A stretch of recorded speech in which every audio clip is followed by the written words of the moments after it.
What's up? How y'all doing? It's Jared. It's a Maxace Goliath. Big ass knife. I want to give a shout out to Weeby Knives on Pier 39 in San Francisco. Check them out on Instagram. Weeby Knives, all one word. Goliath is a proper name for this knife. This thing is freaking enormous. 4.3-inch blade. You can see Buller K110 right there. If you're not familiar with it, it's reminiscent of like a USD too. And it's definitely not a very fine grained steel because you can see underneath that grinder satin there, you can actually kind of tell it's almost like a Damascus pattern. That's the actual grain structure of the steel itself. It's running at a 62 Rockwell hardness. So that gives a really good edge. It's not going to take a very fine edge, you know what I mean? But if you run it with a little bit of a toothy edge at that 62 Rockwell with the grind that this thing has, this full flat grind running the whole length of this blade, that's not the factory edge on there. I'll get into that in a second. But this, it's a good steel. I love this blade shape. Very utilitarian, just working blade shape. It's got a whole lot of belly, a decent penetrating tip. It's going to go into material with a bit of force, as long as you do put a bit of force behind this thing, it will go into material just because it's going to curve around this spine. You're going to be able to penetrate, but it's not designed for that. This is a tactical folder. You know what I mean? It definitely is. This is a tactical knife. It's going to work in that premise. It's going to make an excellent fighting knife. But I don't think that's not what it screams to me. This has just got more of a classic vibe to it. You've got the titanium bolster here with the collar around the pivot and the G10 and the handle here. It's reminiscent. It's almost got that kind of wood grain structure. So it's calling back to a more traditional style of knife, especially with this kind of drop point blade design here. It's full flat grind drop point blade design. It's not all crazy. It's not just angles, and it doesn't have all of that going to it. It's a very sleek, very utilitarian, just kind of old school design knife, except it's freaking enormous. I'm gonna bring up Spyderco K2 here for comparison. It's a 4.5-inch blade, and it's right about the same size of knife. I can actually line up the spine of the knife there. If I don't go from the pivot, you can see that they're right about the same size.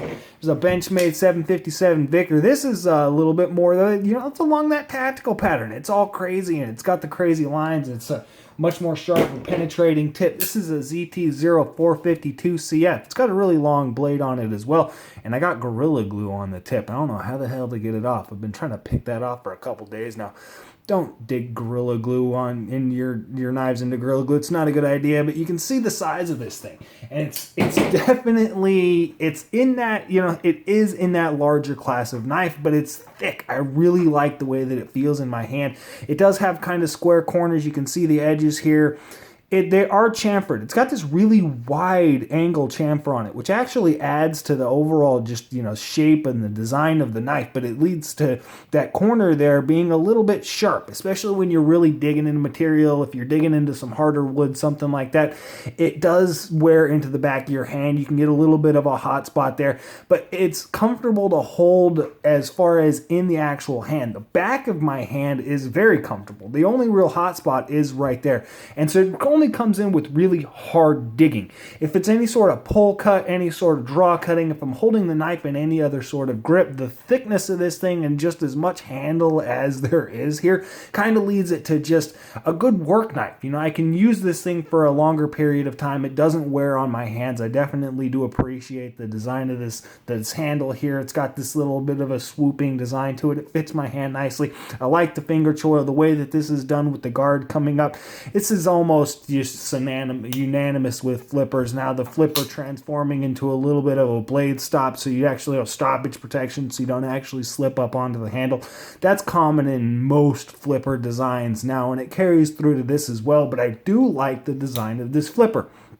As you can see here, it's running parallel with the actual pivot, so you can't direct push button. If I direct push button this thing, all of that force is just going directly down into the actual pivot itself, right? There's no lateral motion to spin that blade out around the pivot. So I do have to give a little bit of a light switch, just a little bit of a light switch to actually pull this thing out and pull it down. I can still do it in a decent, a push button, but there has to be just that little bit of downward motion, right? If I can not smack my tripod. And the way that they actually did this jimping here, you can see it's cut at a little bit of an angle, and the jimping is only on that section there. So your finger just kind of naturally finds that position, and as it finds that position, pulls down, deploys the blade. And the action on this thing is excellent. It is running on cage ball bearing system. You can see that there, kind of a nylon cage ball bearing system. It is exposed. There's a lot of room for ingress of material and, gunk and debris and whatever to fall into there, just because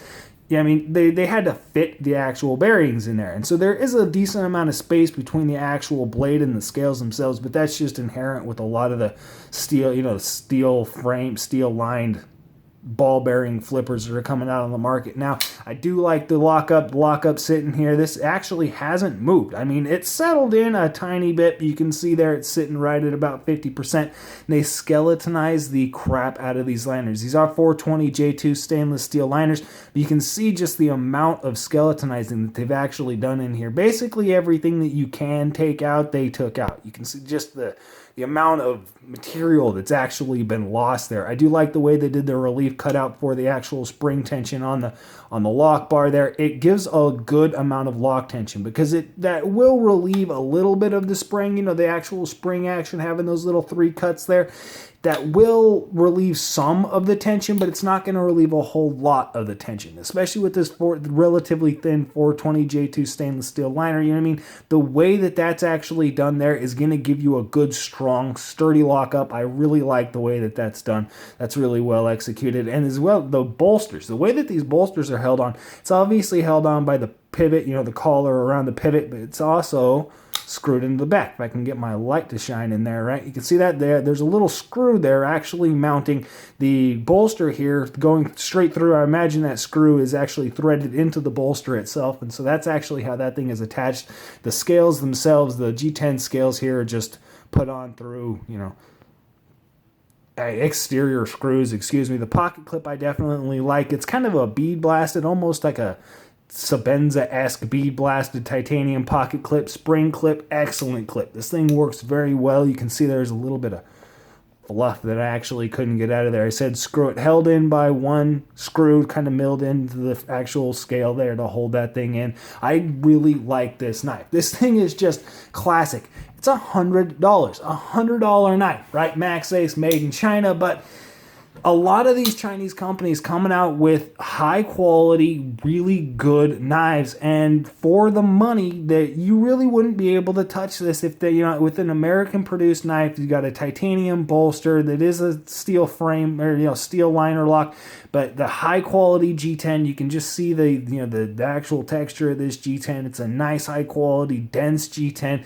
titanium. It's got excellent finishes. There's little treatments in the collar there, the way that the actual milling on the blade is done. So you are definitely getting a lot for your money.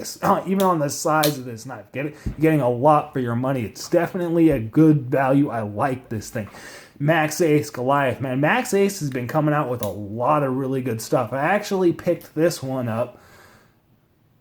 If I can figure out how to open this damn thing behind the camera.